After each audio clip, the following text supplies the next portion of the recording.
এক জঙ্গলে থাকতো এক সিংহ। একদিন দুপুরে খাওয়া দাওয়ার পরেই ওই সিংহ একটি বড় গাছের ছায়ায় আরাম করে নাক ডাকছিল। তখনই এক গর্ত থেকে একটা ইঁদুর বেরিয়ে এলো। ইঁদুরটা এদিক ওদিক দেখলো, আর তারপর ওর চোখ পড়ল ঘুমন্ত সিংহের দিকে। ঘুমন্ত সিংহকে দেখেই ইঁদুরটি ভয় পাওয়ার বদলে খুশি হয়ে গেল। আরে বাহ! জঙ্গলের রাজা ভালোই দেখছি নিশ্চিন্তে ঘুম দিচ্ছে। ওর উপরে লাফালাফি করে বেশ ভালোই মজা পাবো।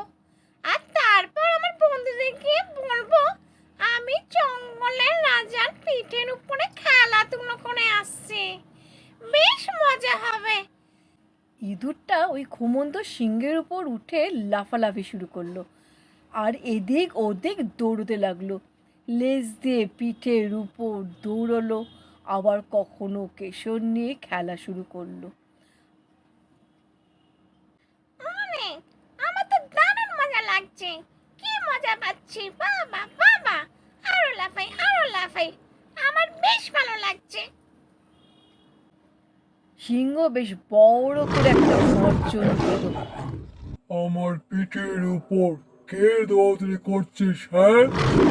সিংহের গর্জন শুনে ওই দুটা ভয় পেয়ে নিচে গর্তে পালিয়ে গেল।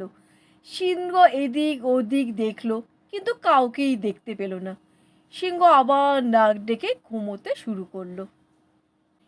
ইঁদুরটা আবার গর্ত থেকে বেরিয়ে সিংহের উপর লাফালাফি শুরু করলো। কিন্তু এবার সিংহ কিন্তু ঘুমোয়নি। সিংহ ঘুমোনোর নাটক করছিল। কিন্তু ইঁদুরটা বুঝতেও পারলো না যে সিংহটা জেগে আছে। ও তো মনের আনন্দে সিংহের পিঠের উপর নাচানাচি শুরু করে দিল। আর নাচতে নাচতে যেই সিংহের সামনের দিকে চলে গেল, তখনই সিংহ তার থাবা দিয়ে তাকে আটকে দিল। গর্জন দিয়ে বলল, আরে মূর্খ ইঁদুর, তুই কি জানিস না যে আমি হলাম এই জঙ্গলের রাজা?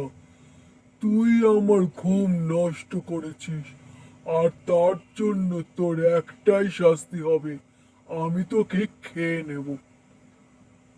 না মহারাজ, আপনি আমায় খাবেন না মহারাজ।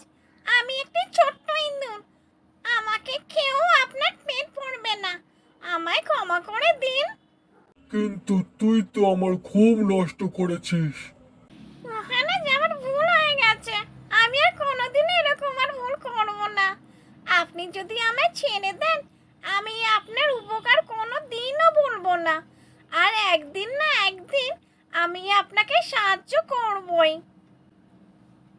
হা হা হা হা হা। আরে ছোট্ট ইঁদুর, তুই আমার কি সাহায্য করবি, হ্যাঁ?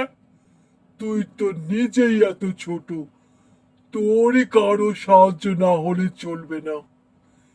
এই মুহূর্তে আমার পেট ভর্তি, এই জন্য আমি তোকে ছেড়ে দিলাম। আর যদি কোনোদিন আমার ঘুম নষ্ট করিস, আমি তোকে ছাড়বো না, তোকে আমি খেয়ে ফেলবো। সিংহ নিজের থাবা থেকে ইঁদুরটিকে মুক্ত করে দিল, আর ইঁদুরটি নিজের গর্তে ফিরে গেল। কিছুদিন পর জঙ্গলে শিকারি এলো। শিকারীরা সিংহ ধরার জন্য জাল পাতলো আর একটি গাছের আড়ালে লুকিয়ে পড়ল। আর তখনই জঙ্গলের রাজা সিংহ ওই শিকারির পাতা জালে আটকে গেল। সিংহকে জালে ধরতে পেরে শিকারীরা খুব খুশি হলো। সিংহ জোরে জোরে গর্জন শুরু করলো, আর জাল থেকে বেরোবার খুব চেষ্টা করলো, কিন্তু কোনোভাবেই জাল থেকে বেরোতে পারলো না। শিকারীরা গাড়ি আনার জন্য গ্রামের দিকে গেল, আর জালে আটকে থাকা সিংহ গর্জন করেই যাচ্ছে। সিংহকে জালে আটকে থাকতে দেখে ইঁদুর দৌড়ে ওখানে এলো, আর তার ধারালো দাঁত দিয়ে ওই জাল কাটতে লাগলো। মহারাজ, আমি আমার ধারালো দাঁত দিয়ে এখনই জাল কেটে আপনাকে মুক্ত করে দিচ্ছি। ধন্যবাদ বন্ধু, আমাকে মুক্ত করে দেওয়ার জন্য। আমি তোমাকে একটা ছোট্ট ইঁদুর ভেবে তাচ্ছিল্য করেছিলাম। আমায় ক্ষমা করে দাও বন্ধু। আজ থেকে তুমি হলে এই জঙ্গলে আমার সব থেকে প্রিয় বন্ধু।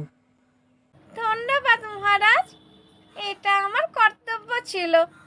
আচ্ছা, তাহলে আমি আসি। হ্যাঁ, আরে ছোট্ট বন্ধু, তুমি এখন যাচ্ছ কোথায়? আমার পিঠের উপর নাচানাচি করবে না? ততক্ষণে শিকারীরা গাড়ি নিয়ে চলে আসে আর শিকারীদের দেখে সিংহ গর্জন করে উঠল। আর তাতে শিকারীরা ভয় পেয়ে ওখান থেকে পালিয়ে যায়। তারপর আবার সিংহের পিঠের উপর ইঁদুরটি নাচানাচি শুরু করে। বন্ধু, কাউকে ছোট ভেবো না,